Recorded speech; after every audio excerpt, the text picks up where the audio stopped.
and welcome back to Watching Worst Film, the weekly podcast where we journey through the winners and the losers from the Golden Raspberry Awards, an annual ceremony dedicated to the very worst that Hollywood has to offer. As always, I'm your host Kyle, joined by, as always, Jericho Reed. Pleasure to be here. Yeah, and it's a nice change of pace. We're here at our monthly special.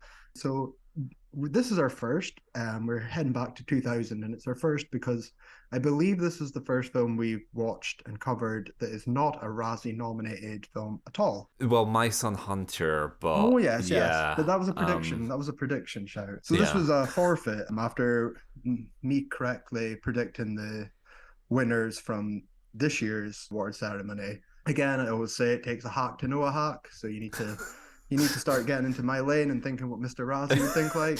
I'll up my game for next year. So you, like I said on the previous episode, you had dangled Blues Brothers 2000 over my head, which wasn't another. I don't believe that was nominated. I know it wasn't. I actually looked it up. That was a good choice, and that would have been a good fun episode. But I decided to have a look at what the lowest rated SNL film was on, so we could kind of follow those grounds. And the winner of that was The Ladies' Man from 2000, starring Tim Meadows. And written by Tim Meadows. Yeah, absolutely. So, as always, as we start, any background with this film at all? No, I had no background. I think we spoke about it. The poster looked vaguely familiar. I might just be getting this confused because it's a kind of generic poster, but Tim Meadows with the afro, sort of like leaning, that looked like I'd seen it before. Okay. But the actual movie, nothing. I had no idea. I had no familiarity with the Ladies' Man sketch, so I was really going in blind. Familiarity with Tim Meadows at all? Not hugely. Like, I'd obviously seen him, but like, okay. You're the big SNL authority out of the two of us.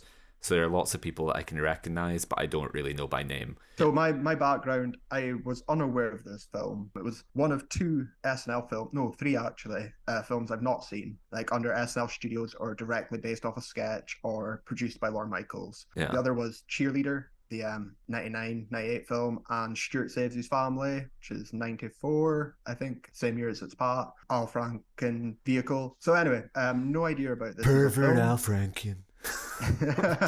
what was it? What was Trump's nickname for Al Franken? Sorry, Frankenstein. Frankenstein. Yeah.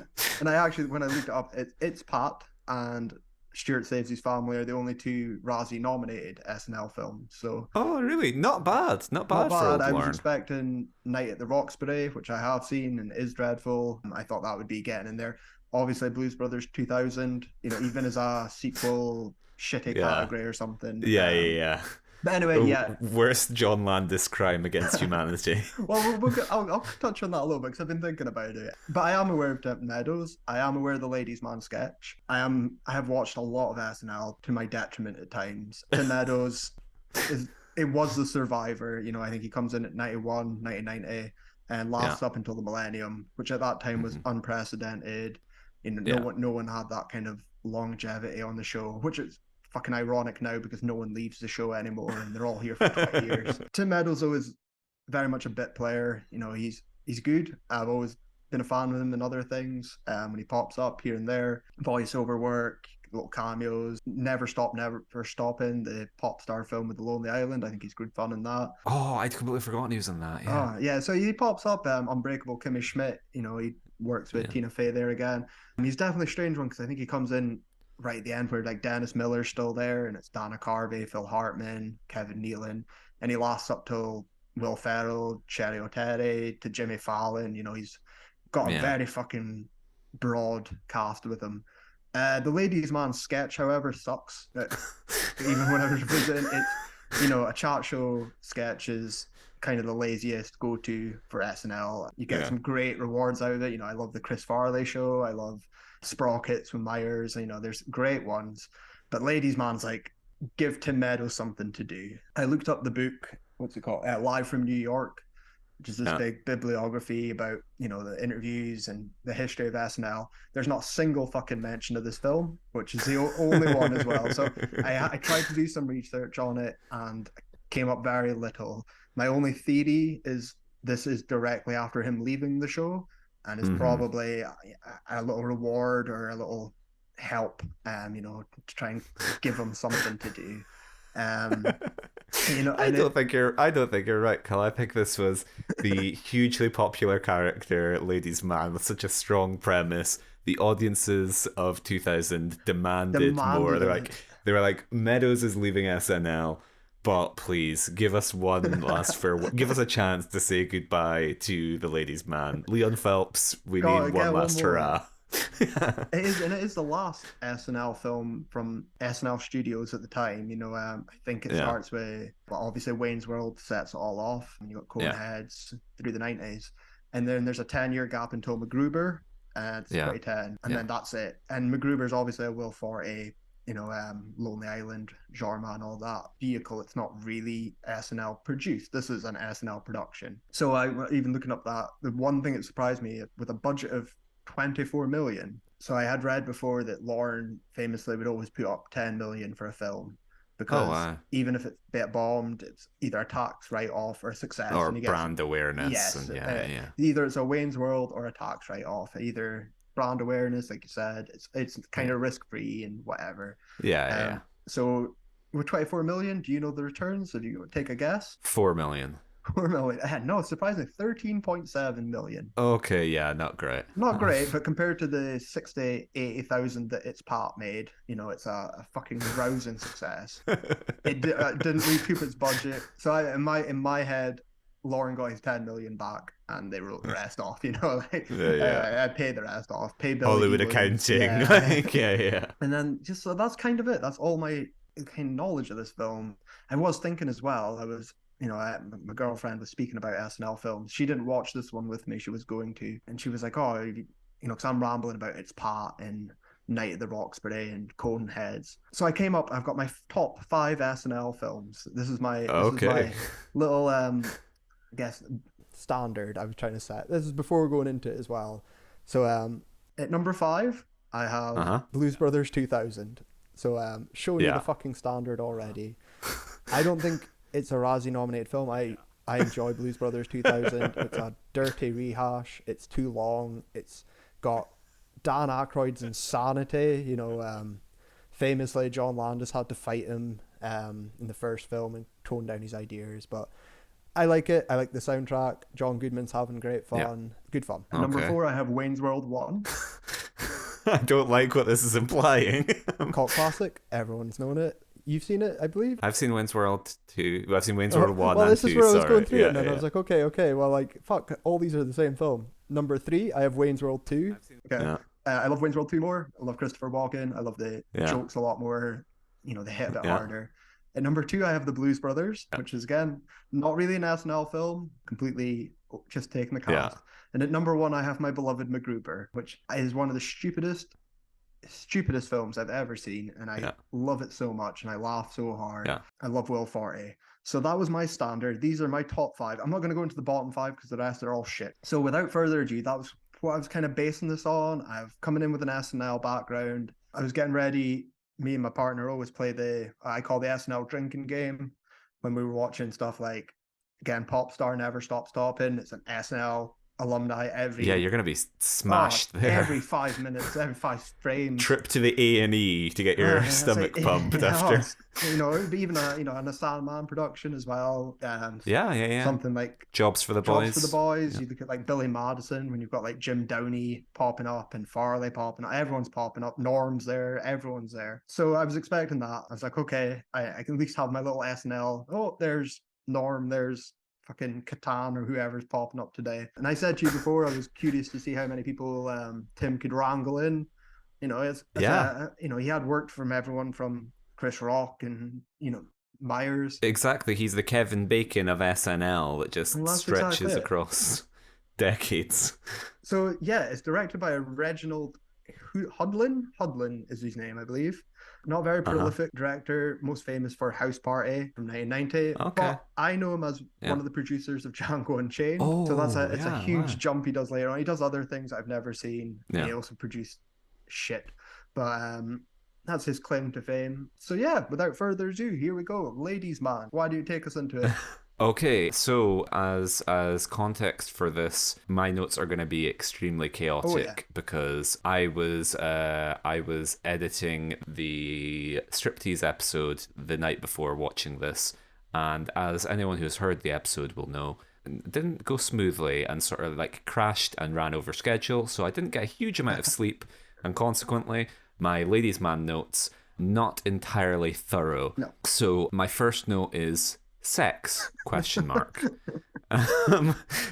Who knows what that meant? I don't know. But it starts off with the ladies' man. Our introduction to the ladies' man is he's doing the radio show. He's doing like a phone in. This is my first note. He's a phone in love guru. Yeah. Essentially.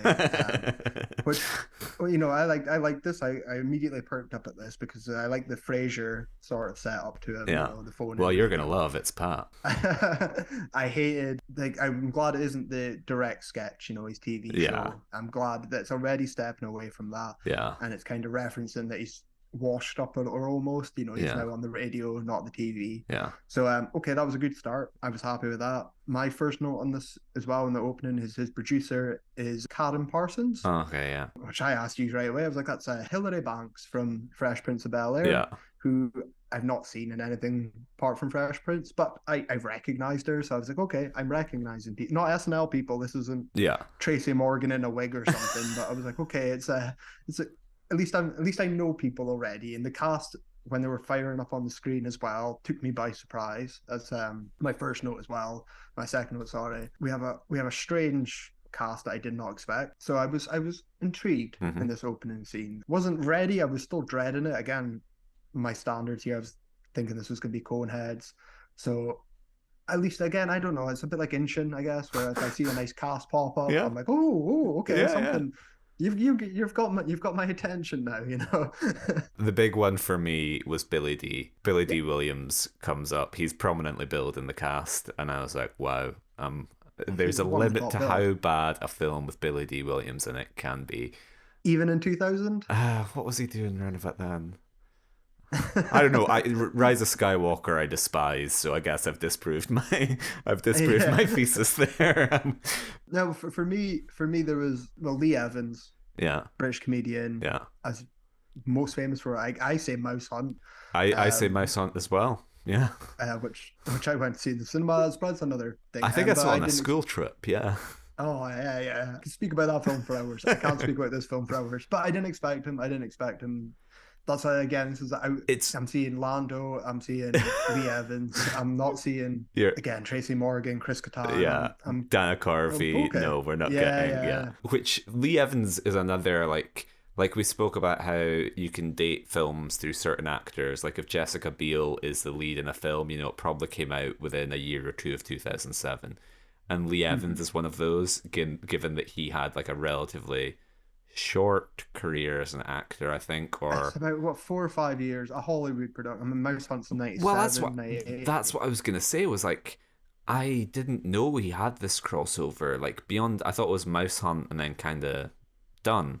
And even Mouse Hunt, I assumed probably filmed in the UK. So it was odd seeing Lee Evans crossover to like a big production like this. A bit like Jack Whitehall or one of those, or like how when Corden first moved to Hollywood, it was a little odd seeing the link between Gavin and Stacey and Brad Pitt. Well, I looked up when his name popped up, and Fifth Element, his cameo in that, a small role in that's 97. Yeah. Mouse Hunt's 97. There's Something About Mary, which is probably his biggest role, I guess, is 98. Yeah. And then I thought that was it. I thought, okay, that's it. You've done a brief, you've crossed the pond. Yeah.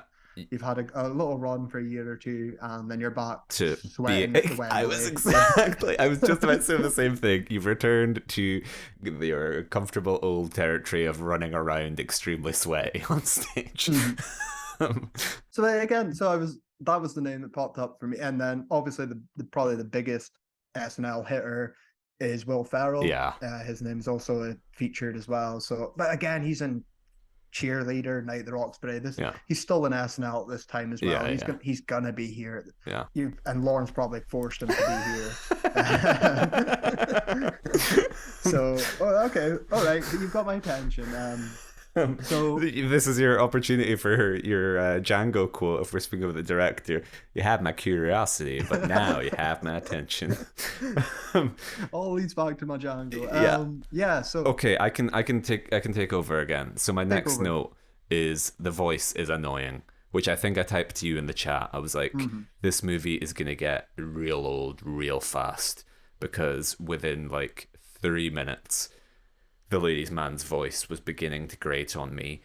And you said it's kind of Sandler-esque, like it's verging on the Sandman, isn't it? It really is, and then there's a twinge of irony in that as we're both Sandman Yeah. fanatics almost. We can sit through fucking Little Nicky Bobby and Boucher. Billy Madison, Bobby Boucher, but anyone else That's some high quality H2O. anyone dares try and tread in his turf. Yeah.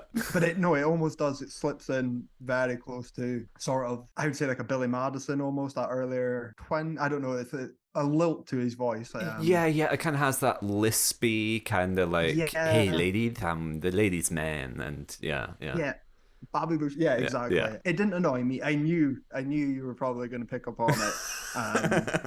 Because again, the sketch itself is from where it originates is very bare bones. It's Tim Meadows with a slight lisp, doing sort of risque, dirty advice. It's the film, but it's Well, in condensed form. That's it. There's nothing more to the sketch. Well, that's why I was really looking forward to speaking to you because I was like, I don't know, because not having any knowledge of the character or the sketch, rather, I was like, it doesn't seem like there's a lot to go on. Like, it's Pat, however you want to fault it's Pat. There's a clear thing going on with it's Pat, whereas the ladies' man is trying to reverse engineer of like, so he's a man that's good with the ladies. So yeah, I mean, you take, like when I was saying my top five, you take the Blues Brothers out of it because they're not even related to their sketches other than music. Yeah. The reason I love Wayne's World 2 more as well is because it takes the characters so far away from their original sketches. Yeah. That they are basically just Carvin Myers characters. They're nothing to do really with the top 10 lists or their swing, all those. That's more the first film covers that, so in the second film they can spread their wings. And but like MacGruber Wayne and Garth are clear archetypes, like they're strong characters and identifiable what they are. Well, the ladies' man, that's what I was going to say with MacGruber as well. It's if you've never seen MacGyver, you know it's an archetype. It's a great parody. It is, exactly. It's fun. What the ladies' man isn't parodying anything. It doesn't have any depth to it. You're really gonna. And so this is where I said to you, I expect Pat to phone in. I expect his advice. I expect just crossovers. They're just Lauren is on the phone to Mike Myers, being like, "Listen, I know you're making some ogre movie right now, but like, please, can Wayne and Garth just phone in and get some advice about babes?" And then sort of maybe just make it SNL the movie essentially, and he's just a thread that's going to carry, and he's going to whatever. Who the fuck knows where they're going to go with this? Yeah. And spoilers as well. They don't go really anywhere with it. Yeah. The film is fucking 84 minutes. Yeah. So it's the shortest we've ever covered, and 4 minutes of that are credits at the end. No. It's not the shortest. Like the Emoji Movie was in the 70s. The Emoji Movie was like 79. Okay, it just Emoji Movie felt like an eternity. Yeah, this felt like a breeze. Spoiler alert, I kind of enjoyed this movie. Or certainly there was enough that I was never like any moments of disillusionment didn't last very long. Okay. My next note, which again I'm going to chalk up to lack of sleep complaints. Saxgate, because the ladies' man. Who's the ladies' man's? Oh, it's Eugene Levy, isn't it? It is Eugene Levy. Eugene Levy producer, comes in and is like, "Listen, Leon, there have been complaints against you." And that is just where I was expecting it to be. Like a sort of formative event for me was when Saxgate occurred. When I don't know if international listeners will be familiar with this. Russell Brand and Jonathan Ross on a radio show phoned up Manuel from Fawlty Towers, Andrew Sachs, and sang a song about fucking his granddaughter on his answering machine, which led to a massive BBC controversy and both of them being fired. And that's what the ladies' man has, because Eugene Levy's like, listen, you can't keep giving advice about, what as he calls women, Skanks, isn't it? Yeah. It's like, you can fuck a No. skank at a bus station. You can fuck a skank, but you can't fuck a skank. It's over two, or you can bang a skank, but you Yeah, can't and bang a skank. It's over 225 pounds.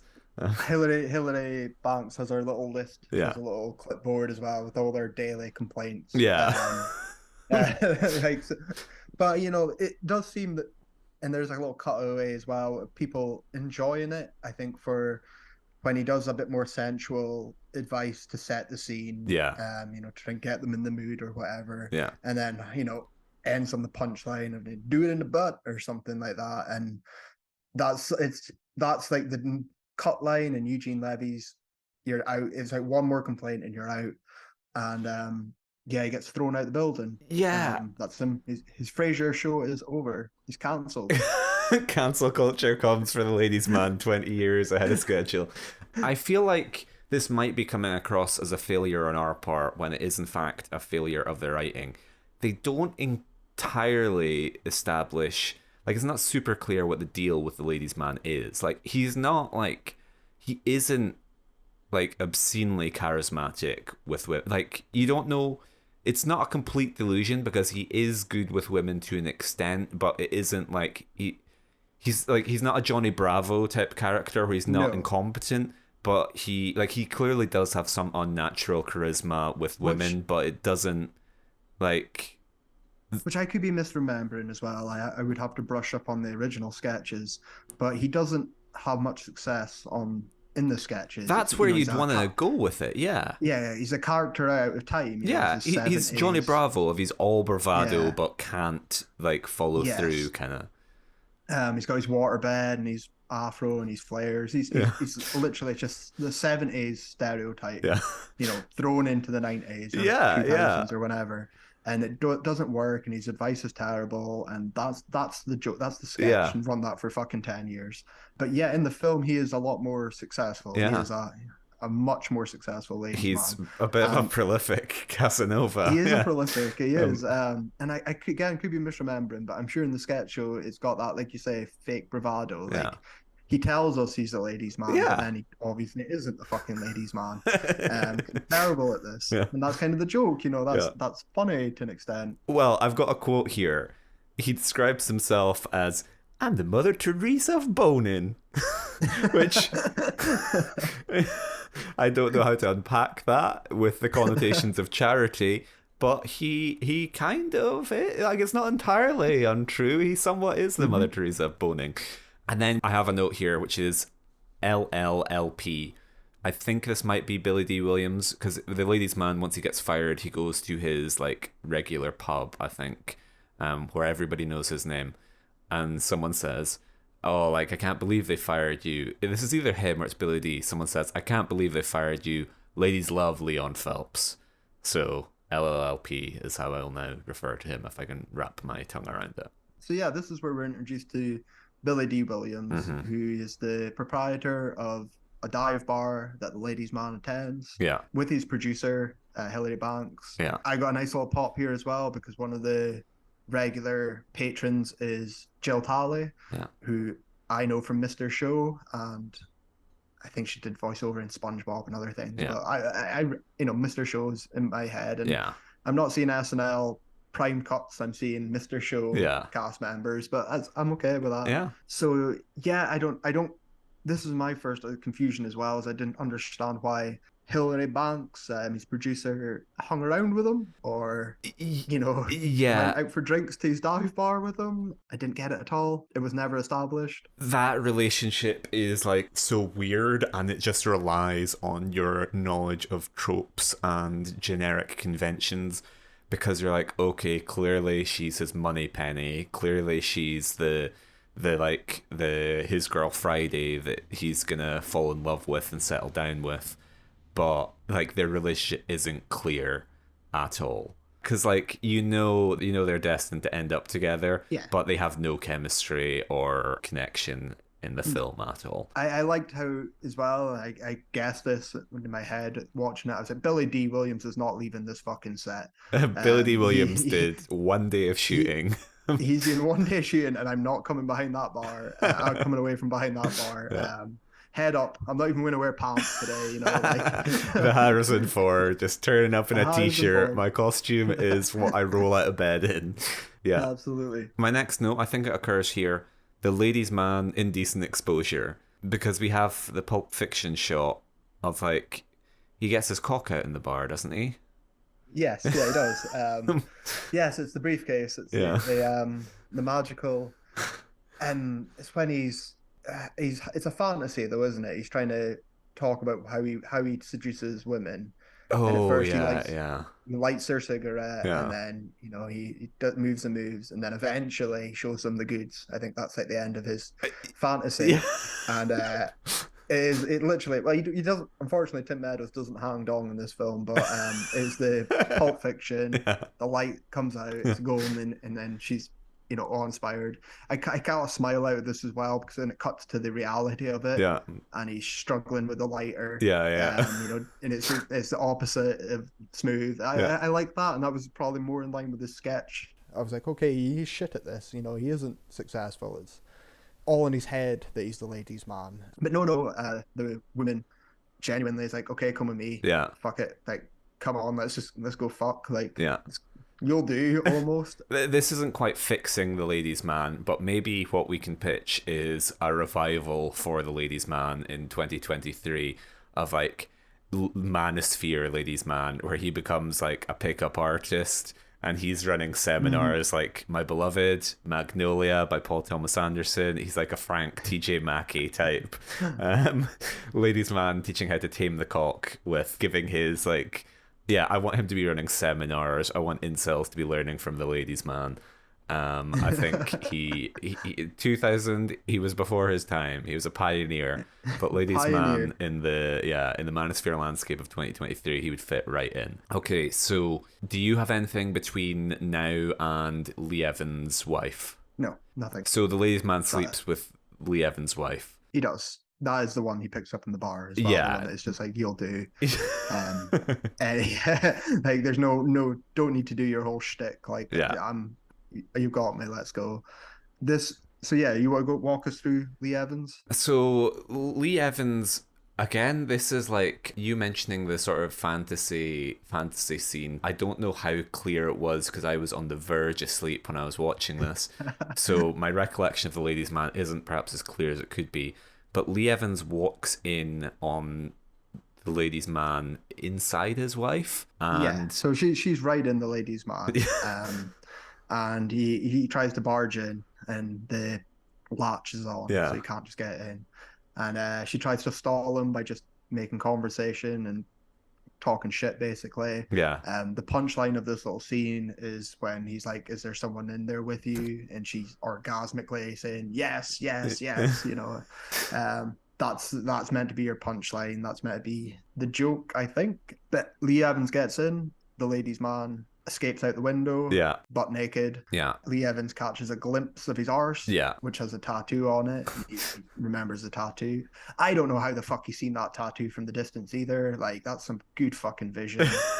It's almost like the Hot Fuzz, like he's jumping over the fence, like he's running away completely naked, and he jumps over the fence, and you just see him disappearing. Close-up insert shot of his ass and the tattoo, which is a smiley face. And what does it say? Is a smiley face. No, I can't remember what the fuck it said. Yeah, it's a smiley face. That's all. It might say the ladies' man on it. It annoyed me when he's jumping out the window as well, because he kind of like sails down, on a wire. Yeah. And he lands in a fucking like paddling pool. Yeah. And that really pissed me off, because I was like, that's an easy fucking joke. I'm thinking, you can land. There should be something there that's not meant to be there, like a cactus or something. Like, I'm thinking, what more would Looney Simpsons Tunes, yeah.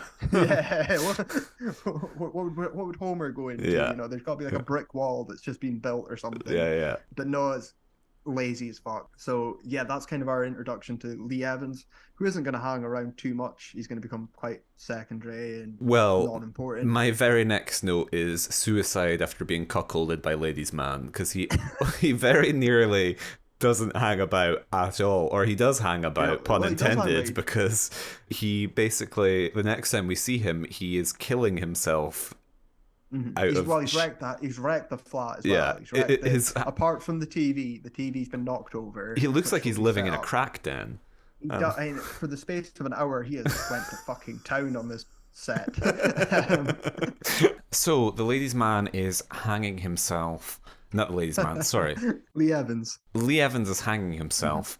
And what rope is he using? Like, is he using...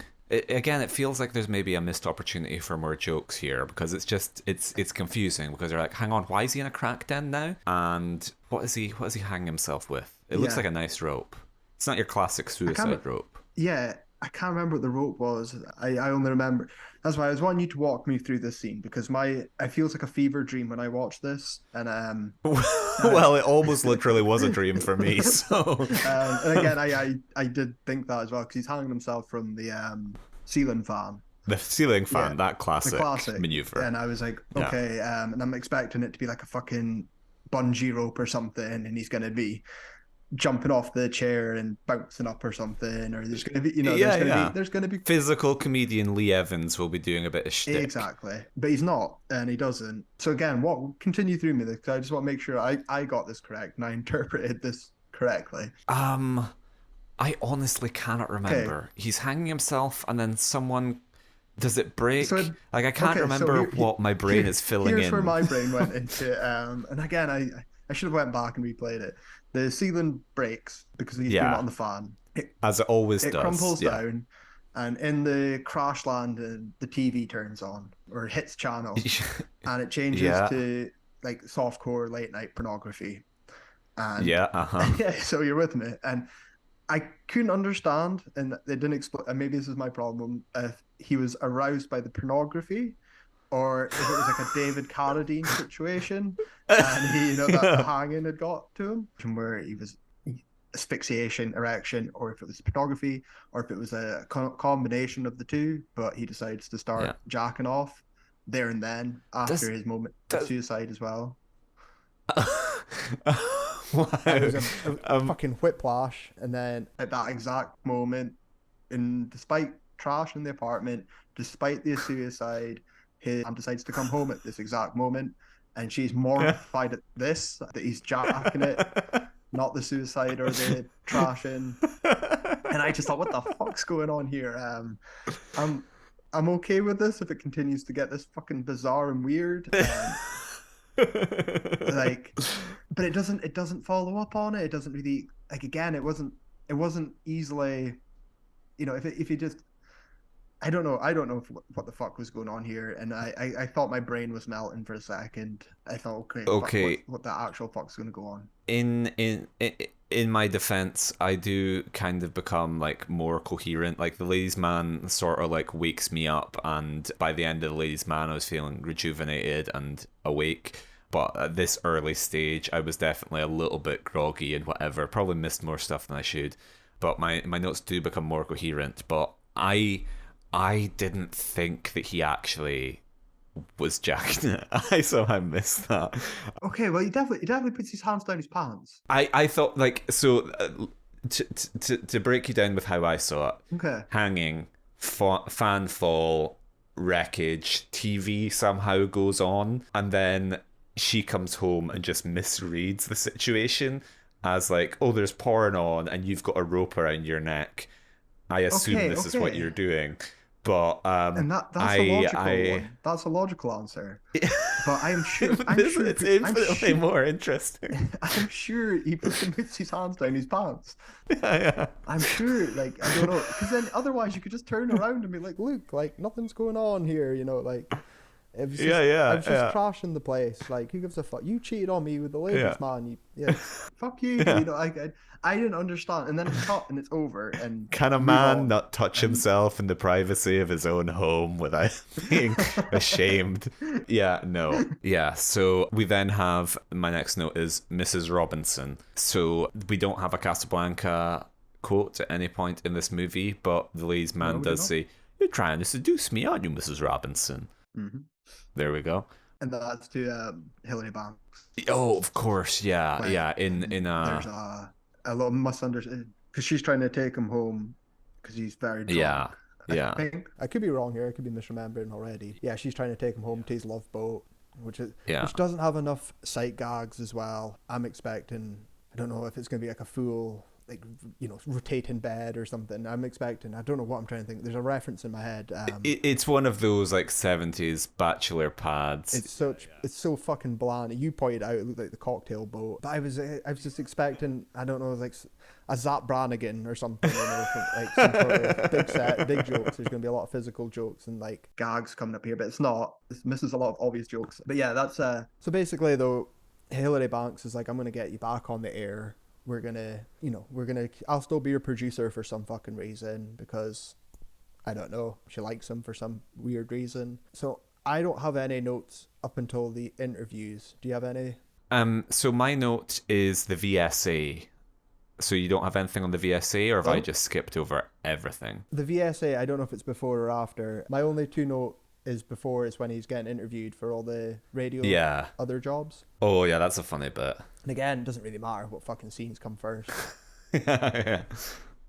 My only note is we get to see, ladies' man trying to hire himself for other jobs. And I got a little mark out here twice in both these like interviews is where I get to see my SNL alumni. Yeah. I get to see Chris Parnell and Mark McKinney. So I was like, okay, I like Parnell and I like McKinney. I like Kids in the Hall, so I'm up for this. They're not in it for very long. No, do not get attached. Parnell's barely in it for more than a scene.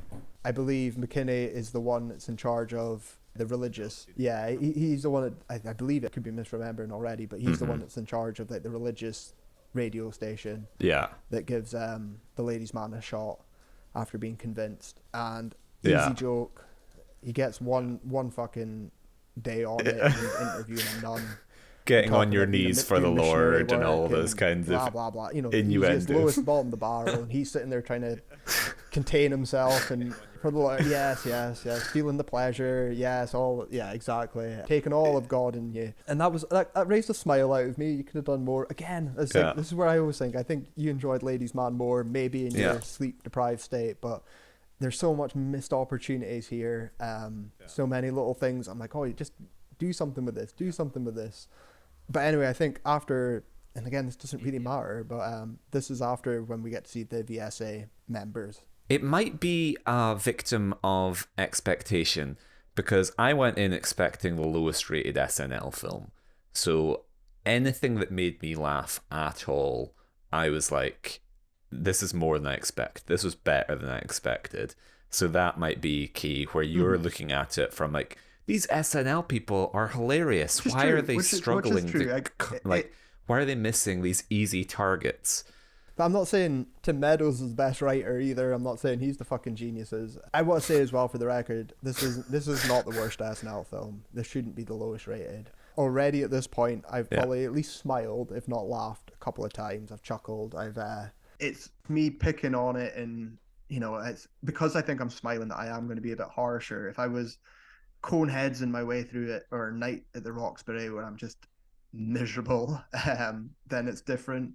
But it wasn't as great as I thought it was going to be. So give me more. Like it's almost like at the start you had this nice little platform, and I'm like, okay, like take it away from here. Give me more. Continue doing this. Give me weirdness.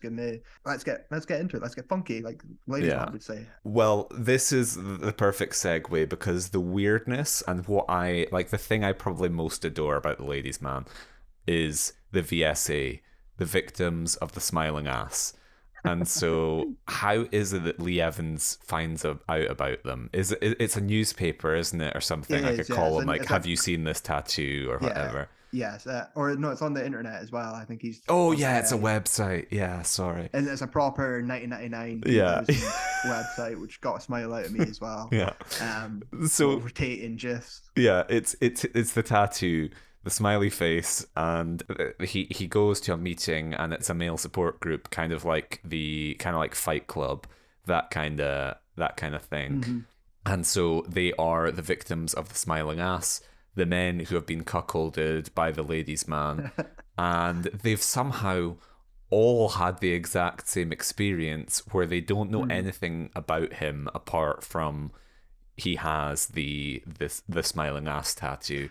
Which is a great joke. Again, this is one of the few laughs from me, is when Lee Evans perks up and he's like, I know he's a clown because I got his trousers. Yeah. And they're like, Well, we all got his fucking trousers, and there's a big pile of his clothes. And we all know that. And I thought, okay, that's funny. And while he's waving the trousers about, causes the lighter from the early joke to fall out. Yeah. And that's when they identify it's the ladies' man. That's who they're hunting. Well, I just want to say, so the joke that really got me was Hal, because there's some great use of camera, some great sort of like visual comedy where all the men in the circle are being like, my wife fucked the ladies' man on St. Patrick's Day, 1994. And then the camera sort of moves on to like, I caught my man with the ladies' man on like the 17th of July, like 1997. And Hal's like, my wife was with the ladies' man on the 11th of May, like 1992. And then the camera sort of moves on and goes back. It's like, and I caught my wife with the ladies' man on the like 17th of August, 1993. And then camera moves on and goes back to, and I caught her with the ladies' man on the 4th of July, 1995. And he just rattles off all these dates that his wife had been with the ladies' man. And so I quite like that. So this is where they introduced Will Ferrell as the leader of the VSA. And well, I shouldn't say leader, we don't know the hierarchy. Maybe like it could be like a sort of egalitarian utopia. But at least the founder though. Yeah. I don't know if he was the first, but he was definitely the one that brought them together. Yeah. I've got to say as well, I liked his backstory, when he was explaining the ladies' man and how he was always off wrestling and slapping meat with his good buddy. I was wrestling with my friend Diego. And his wife didn't understand. Yeah. Which... and he came home to find her with a ladies' man. So I got a smile out of that. I got a smile out of the energy out of Will Ferrell already. I just want to say, this is like, we've spoken about it on previous episodes, I think, vis-a-vis Kicking and Screaming, but I love Will Ferrell, and this was just like prime era Will Ferrell for me. He just has such great energy. Like, it's the Zoolander kind of like, the piano key necktie! I invented that! He only has one look! Like, yeah. And yeah, I'm a Will Ferrell fan too. I was talking about, like, I hate like 98 to 2002 SNL. Yeah. I hate most of the cast. Will Ferrell is the only reason I find to watch it for most of the time. Yeah. I love, up until post 2012 or something, yeah. I love his energy, and he is having a blast, which is great. Which is where everyone else, like Lee Evans is tempered down. He's kind of reined in a lot. Yeah. They're not. I was like, okay, but when he's not engaging in autoerotic asphyxiation, he's relatively sedate. Okay, should we also address the kind of uncomfortable racial dynamic with here? So the VSA kind of decide, they swear vengeance against the ladies' man and set off to to find him and kill him. So should we acknowledge the uncomfortable racial dynamic here of they're essentially going to lynch a black man? Like, we've got our 3-letter acronym organization. Yeah. They're not wearing white cloaks, but they set off to did they not even say we're gonna string him up or something? They're gonna cut off his balls. Yeah. And then but I like because they instantly reply with, oh no, that's too extreme, we're not gonna do that. Yeah. They're, because they are all cucks essentially. Yeah. They're all these little fucking useless males that couldn't satisfy their women. So not like me and you, Kyle. We're alphas. We're ladies. I paid attention to the ladies' man. I've got my connoisseur out. I like that though. I thought, okay, this is fun. I mean, yeah, they are essentially going to lynch a black man, but you know what? You can also give them the benefit of the doubt because they haven't seen the sketch show. Yeah. He's on the radio. He doesn't have a stereotypical black. They've seen him though. They all speak about the tattoo, the smiling ass, but they don't acknowledge the elephant in the room is the only thing we know about this man is he has a smiling ass tattooed, he has a smiling face tattooed on his ass, and he's black. But they don't see color. They're colorblind. They didn't see his giant fucking afro or anything else. The only thing they seen was the tattoo. And they couldn't make out color. It was too dark. They couldn't see a thing. Yeah. I just think you need to acknowledge the uncomfortable politics of a like the sort of like a sexually potent black man threatening you and then reacting to that with a lynch mob. It's like Tale is all, it's the American story. Isn't yeah, it? it's like or it's kind of the British story. Like you know how like every black football player has had to basically come out and be like, yeah, can you not sing songs where you reduce me to a massive cock? Like Yeah. Lukaku had said it to the Man United fans. Like I think Palace, like maybe Benteke, like bunch of black football players would be like, yeah, I know you mean well, but can you like not do this? So yeah. Anyway, just to acknowledge the racial politics of the ladies' man. Doesn't take that racial politics. It runs with it. Full swing. Similar time in 2000. We hadn't yet had The Office and Ricky Gervais's it's a compliment if anything. Yeah. But yeah, my next note, Amber Waves. Do you have anything before this? Nope. So Take us away. Amber Waves, another PTA connection. We get star of Boogie Nights, Julianne Moore, which I lost my shit. I was again sort of like quite low energy because I was tired, but as soon as she arrived, I was like, oh my god, this is taking place in the Paul Thomas Anderson cinematic universe. We have Julianne Moore as Amber Waves because the ladies' man meets her in like a dressing room or whatever. She's like a former flame of the ladies' man. One of the ones, rare for the ladies' man, she doesn't seem to be attached to anyone. Nope. And this is just like a little episodic thing where she's like, yeah, let's do the thing. And he's like, oh yeah, good, yeah. And she's like, I'm gonna go slip into something a little more comfortable.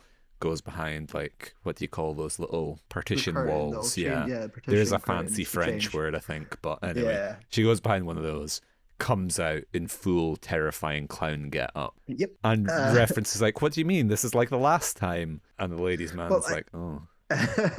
I thought, and I could right, so I could remember the plot of this film is when he fails from his radio show, he gets a letter Yeah. from a former flame. Oh, that of is course, the minted. plot. Right, go talk about the fucking plot. Who is minted and loves him, and Yeah. you know she wants to see him again and share his wealth and have that passionate night against the laundromat or whatever the fuck. Yeah. But she didn't sign it, and because he's such a big fucking whore, he can't. He has to go through all his Well, conquests. he's a ladies' man. He's a ladies' man, and he can't. So this is kind of his plot, his story. Yeah. So half the film is the BSA hunting him down. The other half is him going through his conquests to try and work out who was the one that sent him the letter. It's your classic no country for old man structure, isn't it, Kyle? He's chasing the money and Anton Sugar of the VSA is chasing him. It's your classic dog chasing cat chasing mouse. It is. And so that's why he goes to see Mrs. Lebowski. Yeah. Bet is the when, money, ladies man. Bet is the money, Leon Phelps. Oh, we cut off your Johnson. You black man, you sleep with our wives.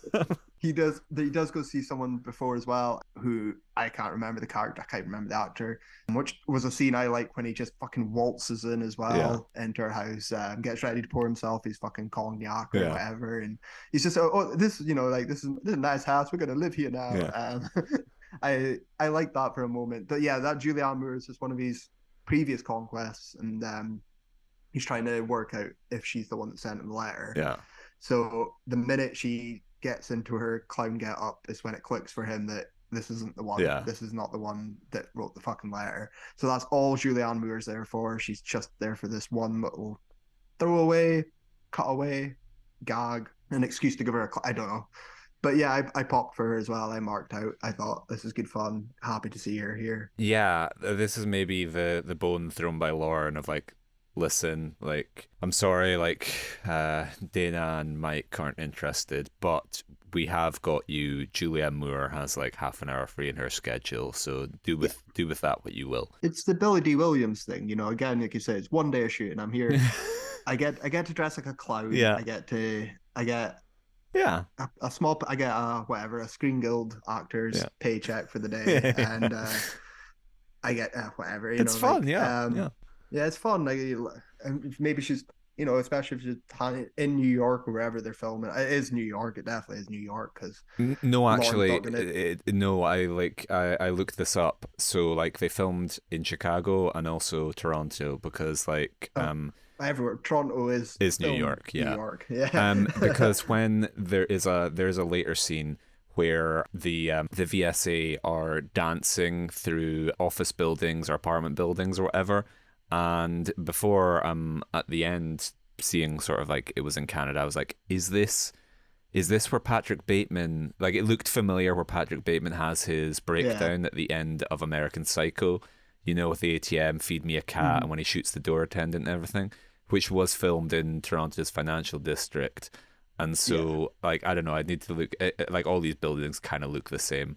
But when I saw it was Toronto, I was like, oh, there's a Well, chance that it was that actually. makes sense as well. Again, it's you know, it's movie New York, and Lauren's a native of Toronto, I believe. So that's Oh, he can go okay. home Yeah. and see he can go home and see his family Yeah. or whatever. If he's there, I don't imagine he's on set, but American whatever. Psycho was also 2000, so I like to think like you know how No Country and There Will Be Blood shot like in Yeah. the same part of the desert, and they just had to deal with like the flames shooting up in the background Mhm. of No. I'm imagining like Patrick Bateman is just running along, running through like the VSA as he's. Um, yeah, I like to dissect girls. Did you know I'm utterly insane? I was cuckolded by the ladies' man, and now I'm gonna cut him up with a chainsaw. Anyway, so I just want to say my notes tail off here. Structurally, this film is exactly the same as its Pat. Like this just is Yeah. its Pat, Yeah. which we'll have to tackle its Pat on a special at a We later will. date. But it is this Um, film in terms of you have a kooky character and then you have a lunatic or a gang of lunatics pursuing them, and you kind of cut in between the two. which That's is I'm gonna say is the Wayne's World template, especially too. You know, like yeah, the when he's on the Christopher Walken's son or Rob Lowe in the first film. You know, yeah, it's just it's the template, I guess. It yeah. just whatever. We'll take the character out of the sketch. We'll just have kooky villains hunting them down, chasing them down, Yeah. make it into a little. The Blues Brothers is pretty much that as well. You Um, know, it there's a recurring theme throughout all of them, I I I guess. don't know if it's Pat has a radio show. I think it's Kathy Griffith has a radio show, and it's Pat always phones in.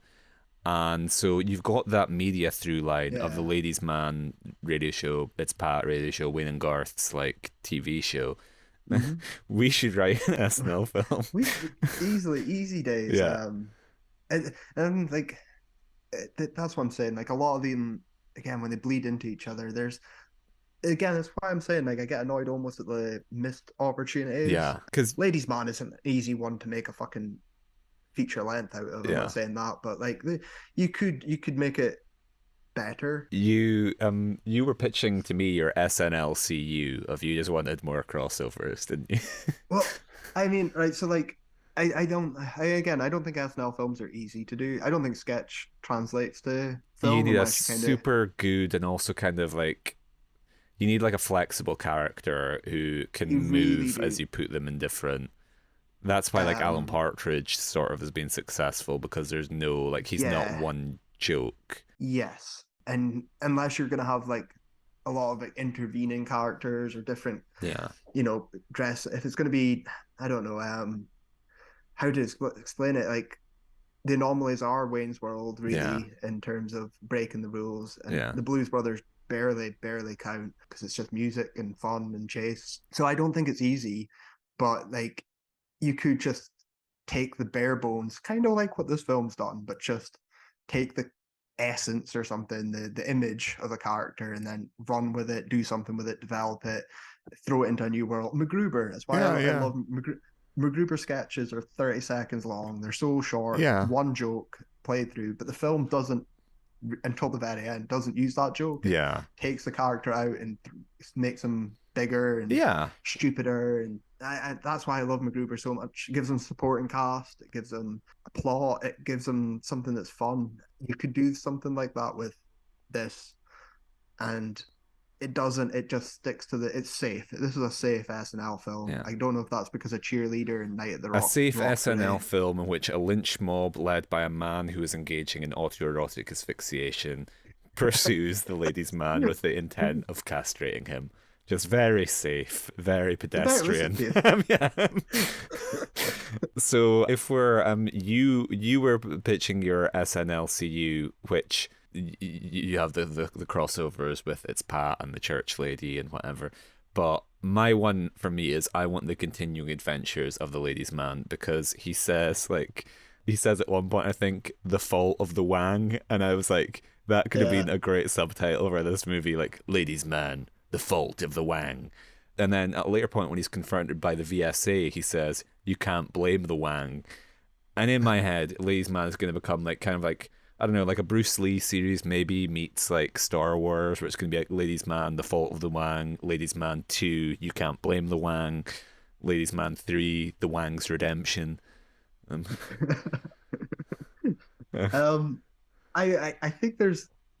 I think you could definitely do a sequel to this, which is weird as fuck to say. Though. I think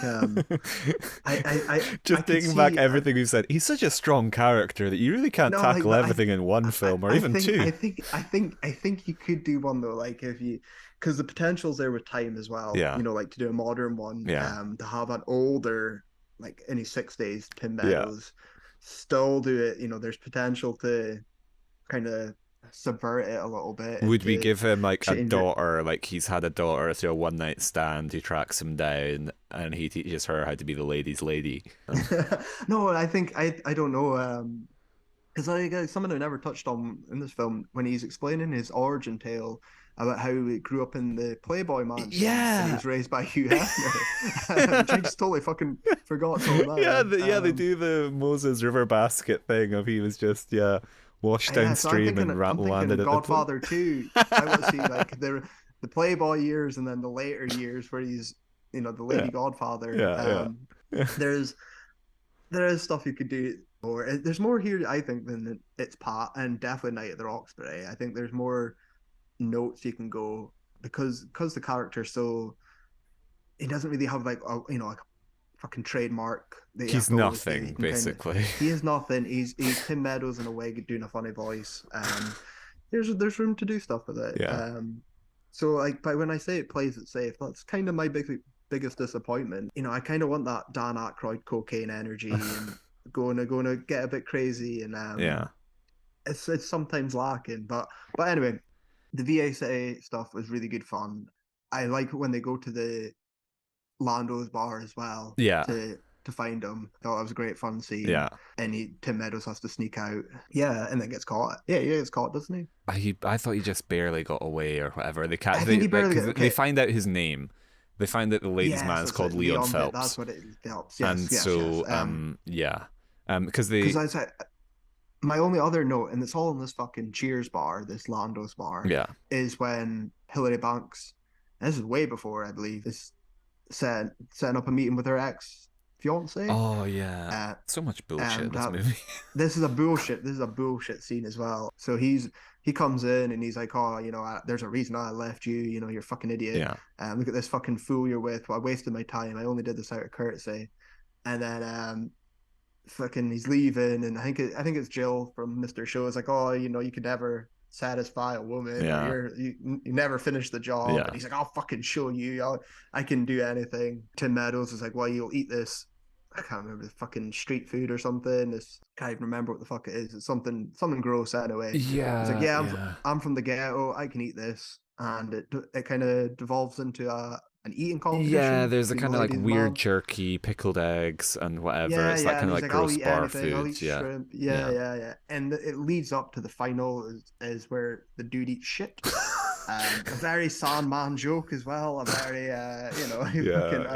like an early. I was like, oh my god, I can see who wrote this. I can see Tim Meadows writing this in the fucking room. And Sandler dropped by and he was like, you know, make it poop.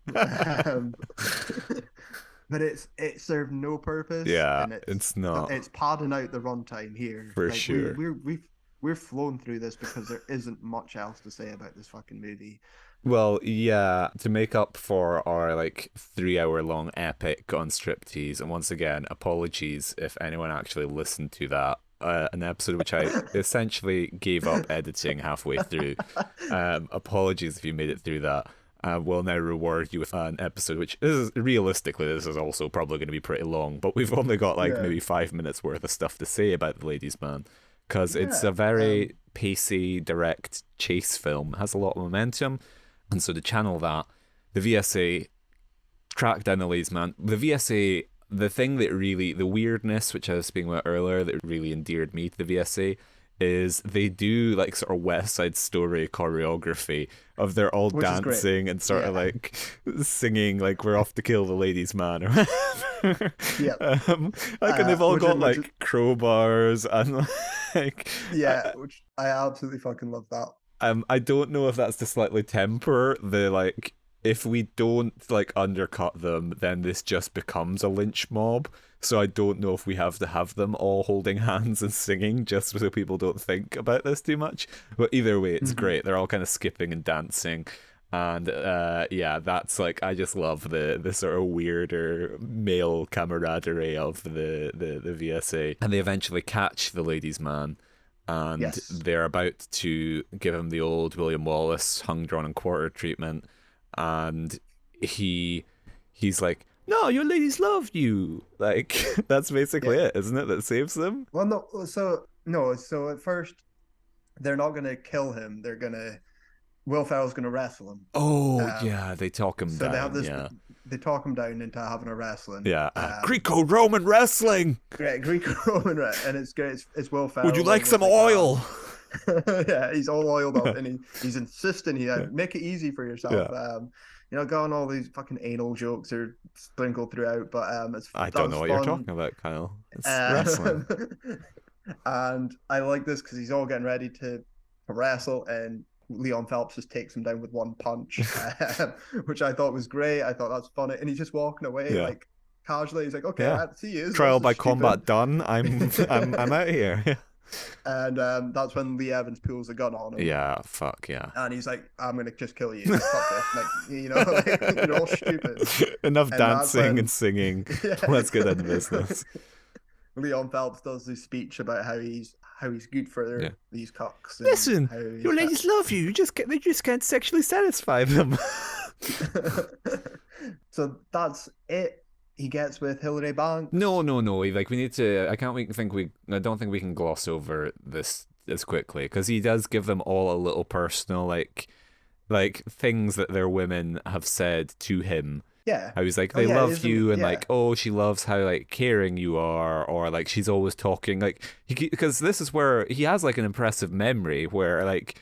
He sort of speaks to each one of them personally. It's like a kid sitting on Santa Claus's lap of like, oh, what do you want for Christmas? He didn't have a fucking good memory when he was trying to work out who wrote the letter. Exactly. That's precisely what makes it so weird, is like he can't remember like any of the women that he's been with, like Julianne Moore. That's all lost. But yet when he sees a husband, he's like, no, like, I don't know, maybe he's lying. Maybe my brain isn't like I wasn't conscious enough. But he's like, no, like your wife loves X about you, or like Y, or he'll like pay them like a specific compliment and speak about the thing that like the sort of foundation of their relationship. And yeah, that was just kind of funny. And so basically then if you want to get back on with the money. Well, so the person that wrote the letter as well was Will Ferrell's wife. Yeah, because that's how they get him. He's with... because that's the lure, that's the trap, we're gonna get him with all the money. But then I think she was also wanting to kill Will Ferrell and actually run away with the ladies' man. Yeah, because I sort of zoned out a little bit here. Because he when he's doing the sort of like thing where he's like, your wife's just with me for this, whatever, and she thinks you're like you're great, and she loves the massages you give her, and Will Ferrell's like, you're just gay.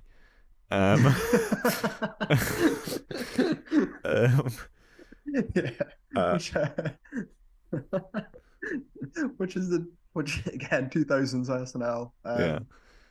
Different times. Yeah, so Will Ferrell is like, she's her beard basically, and she's planning to just be like, I don't want to be doing this anymore. Yeah. And so basically he gets together with his girl Friday, and then he gets his radio show back where he's more of a sort of like, he's a less braggadocious ladies' man, I guess. Yes. And this Because he's is fallen in love. yeah, he's in touch with his feminine side, and Mhm. he's not seeing women as conquests, but rather as like people and people in their own right. They've And got a little child as well. He's got a little yeah, baby boy, a little lady's boy, yeah, with the giant afro. yeah. And that's it. Well, my final Really, isn't note, it? the one I love, Hillary. Oh yeah, one final Yeah, joke. Yeah, there's yeah. one Lead final us through this. there's one final joke where he's on the phone, and he's like, well, like your husband's retired, and like he's just dealing with retirement, and like like don't read too much into the Lewinsky thing, Mrs. Clinton. So yeah, nice little thing for us, where obviously the world froze in 2016. Everything is about Trump and Hillary, and we do have the looming like Hillary documentary to cover. So it was just nice to deal with that. That was a fun. It raised a smile out of me, but I was still like, Daryl Hammond could have done a Bill Clinton impression. He could have been phoning in asking for advice. Yeah. He could have been. You could have leaned into the, banks here, the wealth of people you got, and even if it is just voiceovers and stuff, you could have done. You could have got a 14-year-old Kate McKinnon to perform Hallelujah at the end of The Ladies Man. And yeah, that's The Ladies Man, and we've covered what we do differently, I guess. So it's a speedier episode. Yeah. I've spoke at length. This is not. I said to you when we were watching. This is a mid-tier SNL film. Tim Meadows is a mid-tier cast member, I guess. Oh God.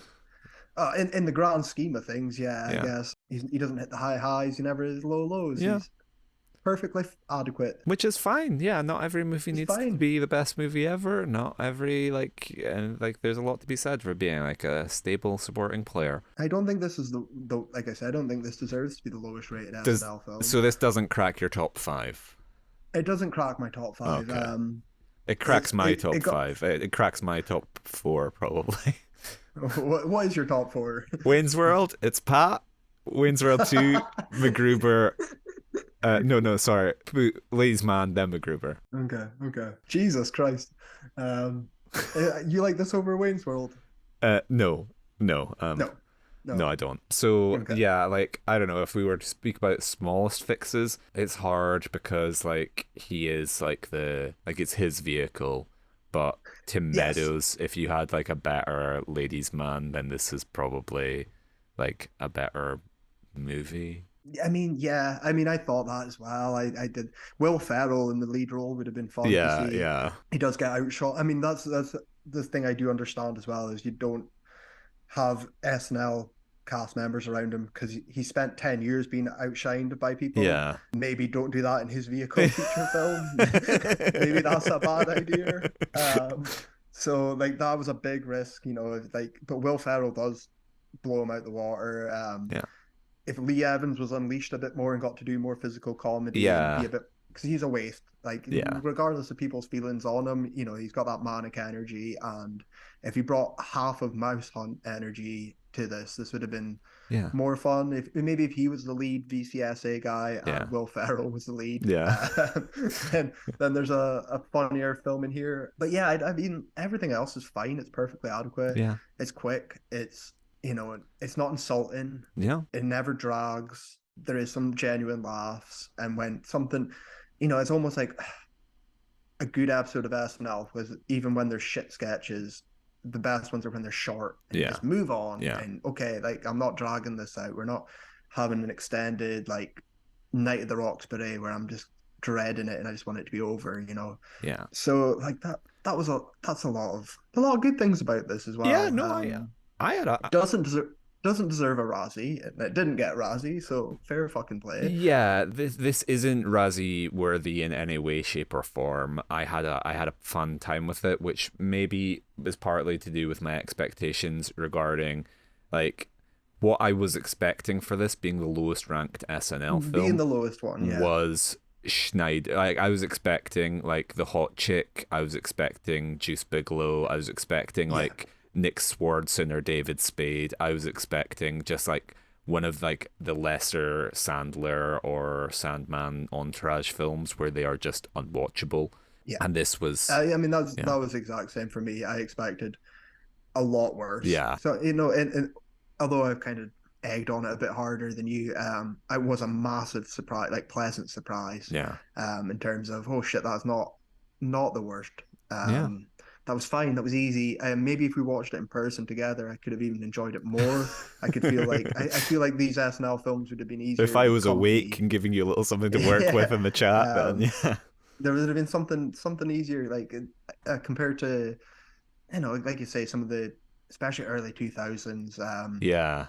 You know, I was talking about like fucking Biodome the other week, and Yeah. I hate Biodome. Or even something like Dirty Love isn't dissimilar to The Ladies' Man in terms of that kind of character stumbling around. I like this more than Dirty Love. This is a masterpiece compared to Dirty Love. I really liked, and I actually, this is my only bit of trivia. I actually, when I did my research, I was going to end on this as well. Is before he passed away, Jack Lemmon said this was his favorite film. Did you manage to verify that? Because I saw that on IMDb, and like I found I did. Hold on, if you give me 2 seconds, because I did Google it as well, because IMDb's a full of shit. Yeah.